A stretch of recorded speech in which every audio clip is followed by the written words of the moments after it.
Their origin story in America is whips to the back, displaced families, rapes, lynchings, and more. Once free from slavery, they were segregated and treated like animals. Then came the Civil Rights Movement. Finally, the black community was desegregated. Free at last, MLK proclaims. This is where most think the oppression ends. But what if I told you it just changed forms? Slavery is still alive in America, and it's in the disguise of the justice system. In this essay, I will argue the targeted effect of the justice system on the black community.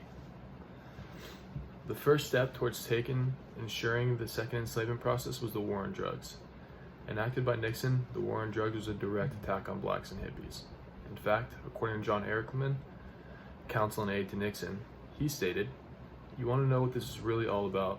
The Nixon campaign in 1968 and the Nixon White House after that had two enemies, the anti-war left and black people. You understand what I'm saying? We knew we couldn't make it illegal to be either against the war or black, but by getting the public to associate the hippies with marijuana and blacks with heroin, and then criminalizing both heavily, we could disrupt those communities. We could arrest their leaders, raid their homes, break up their meetings, and vilify them night after night on the evening news. Did we know we were lying about the drugs? Of course we did." This is from an expert, A Brief History of the War on Drugs. This quote basically writes my entire speech, but in case you're not convinced, I'll continue. Not only did they enact these laws, but would it surprise you to know that the CIA was involved in multiple drug trades to fund foreign groups fighting socialism? Many of the drugs the CIA helped push ended up right here in America. The links are clear. The problem was not the drugs, but rather the people using them.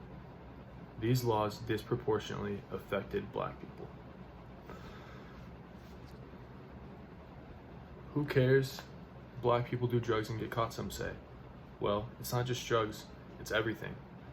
Black people have been heavily policed and falsely accused of just about every crime in the book. Drug units are modern day slave patrols.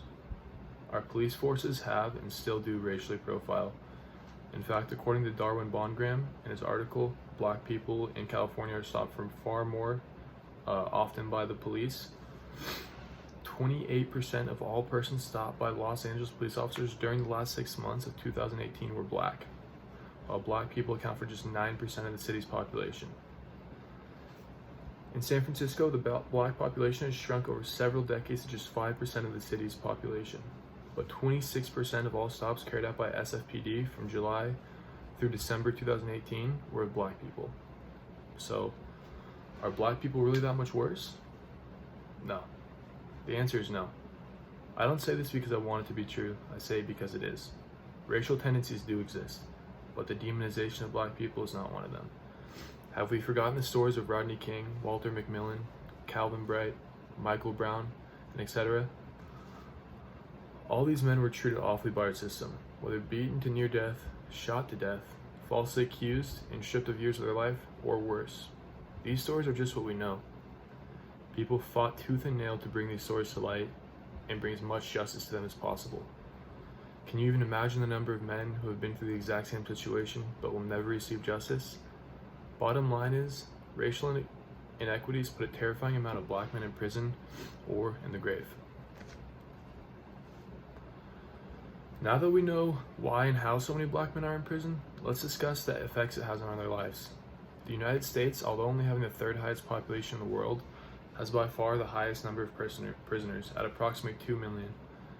And although only making up 12.7% of the United States population, black people account for 37.6% of the prison population, according to the Federal Bureau of Prisons. To add salt to the wound, our recidivism rate is at 43%, which begs the question, what is a prison for? Is it a rehabilitation center? Or is it a privatized gladiator ring, creating harder criminals in third world conditions? Once out of prison, the average black male will return to his poverty-stricken community only to find he can't find work that will provide him with a livable wage because of his felony record. The only way to sustain a decent life is to return to a life of crime. The system has found a way to permanently oppress the black community and call it justice. For most black people in America, the easiest route out of this cycle is sports or entertainment. School systems in black communities are criminally underfunded and are of little importance to kids worried about their next meal. So with little hope of higher education and after most likely not making it as an athlete or entertainer, most black people can either continue to live in poverty or take their chances with money-making crimes.